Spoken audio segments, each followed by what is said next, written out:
Saudara-saudari terkasih, apakah saudara sudah memulai hari ini dengan penuh sukacita dan punya niat untuk berbuat baik meskipun kecil? Semoga Tuhan memberkati niat baik saudara. Saya seringkali tersenyum sendiri ketika merenungkan tentang kata atau ide mempunyai. Menurut saya mempunyai itu ilusi. Apa bedanya saya tinggal di pastoran dan setiap hari sungguh-sungguh saya tinggal di kamar, kemudian hidup, bekerja melalui kamar juga, di dalam kamar juga, kadang-kadang juga menikmati rumah, sekedar jalan keliling. Dan saya merasa itu rumah saya. Tapi apakah saya memilikinya? Enggak. Suatu ketika saya harus pergi, ya pergi saja. Tapi apa bedanya memiliki sama tidak memiliki? Sebetulnya ya enggak ada bedanya apa-apa, wong saya tinggal di situ. Memiliki itu lebih berhak dan bisa selama-lamanya. Enggak juga. Suatu ketika kita harus pergi dan kita tidak bisa membawanya. Jadi sebetulnya memiliki sama tidak memiliki itu tidak terlalu banyak berbeda. Yang penting kita boleh menggunakannya. Nah itu ad usum, hak pakai. Juga apa bedanya saya memiliki Mila sama Zara, dua anjing saya yang lucu itu. Nggak punya pun nggak masalah, karena saya bisa bermain dengan dia, memberi makan, lalu dia lari kepada saya, gangguin saya gangguin dia. Apa artinya mempunyai? Apakah Zara dan Mila merasa saya punyai? Nggak ada artinya juga. Yang penting kita menikmati kebersamaan. Kadang bercanda, bermain, kadang-kadang saya menegur dia, kadang-kadang saya candain dia. Ide mempunyai tidak masalah. Itu Zara milik siapa, Mila milik siapa, nggak ada artinya bagi saya. Karena itu hanya ide saja. Yang penting kita menikmati itu, bukan mempunyai. Dari situ kemudian juga saya sadar, seringkali saya merasa saya mempunyai hidup ini, hidup saya. Menurut saya tidak punya arti apa-apa. Karena sejak lahir, sekarang sampai nanti, hidup itu tidak pernah menjadi milik saya. Dan tidak ada artinya memiliki hidup saya itu. Hidup ya hidup, tidak bisa dimiliki. Seperti ruangan ini, langit ini, tidak bisa milik siapa-siapa. Hidup tidak pernah menjadi milik saya. Lahir saya tidak pernah berinvestasi apapun juga.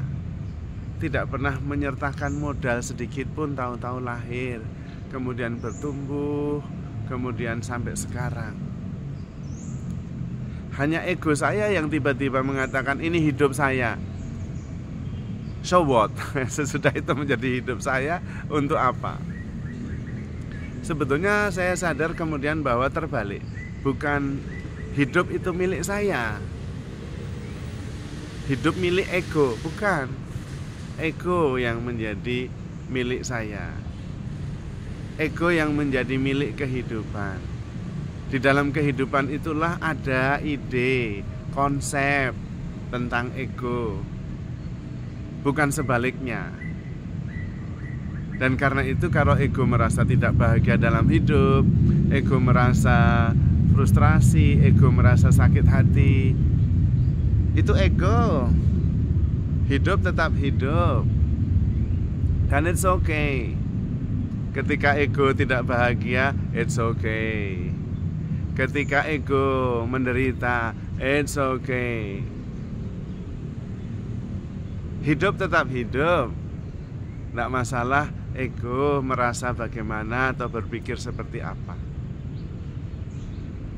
Dan seringkali justru dengan memperhatikan hal-hal kecil, kemudian ego sadar bahwa hidup itu sederhana saja. Melalui menyadari hal-hal yang sederhana dan kecil-kecil, bunga yang bermekaran, warna-warni, angin yang berhembus semilir, suara burung-burung, itu kemudian menyadarkan bahwa hidup lebih besar daripada ego. Ego ada di dalam kehidupan, dan hidup tidak pernah menjadi milik ego.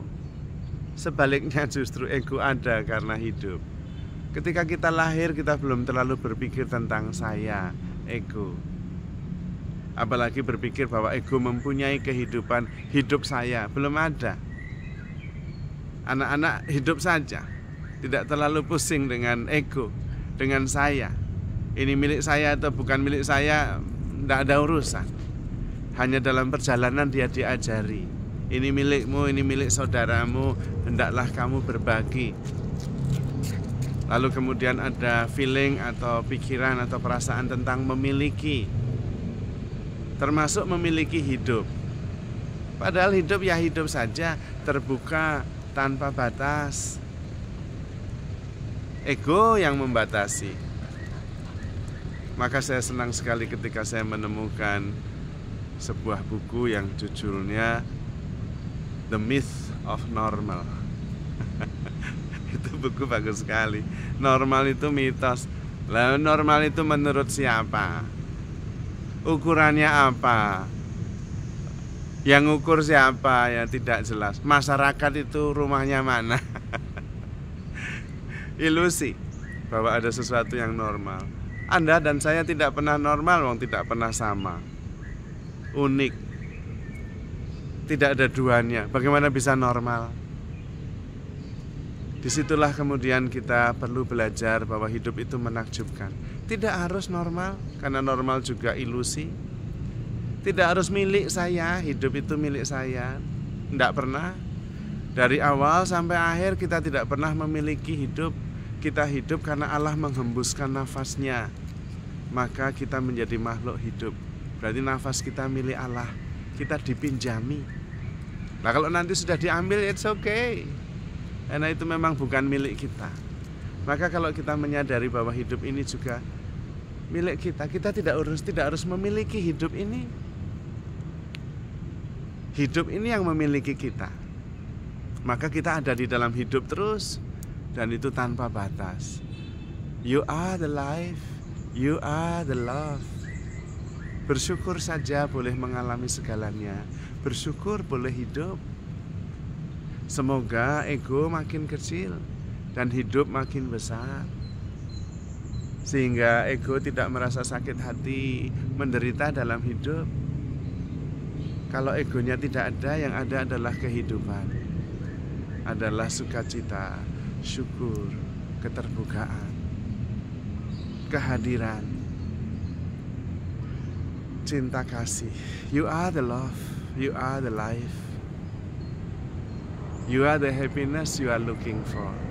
Maka saudara-saudari terkasih, handle yourself with care, because you are love, you are life.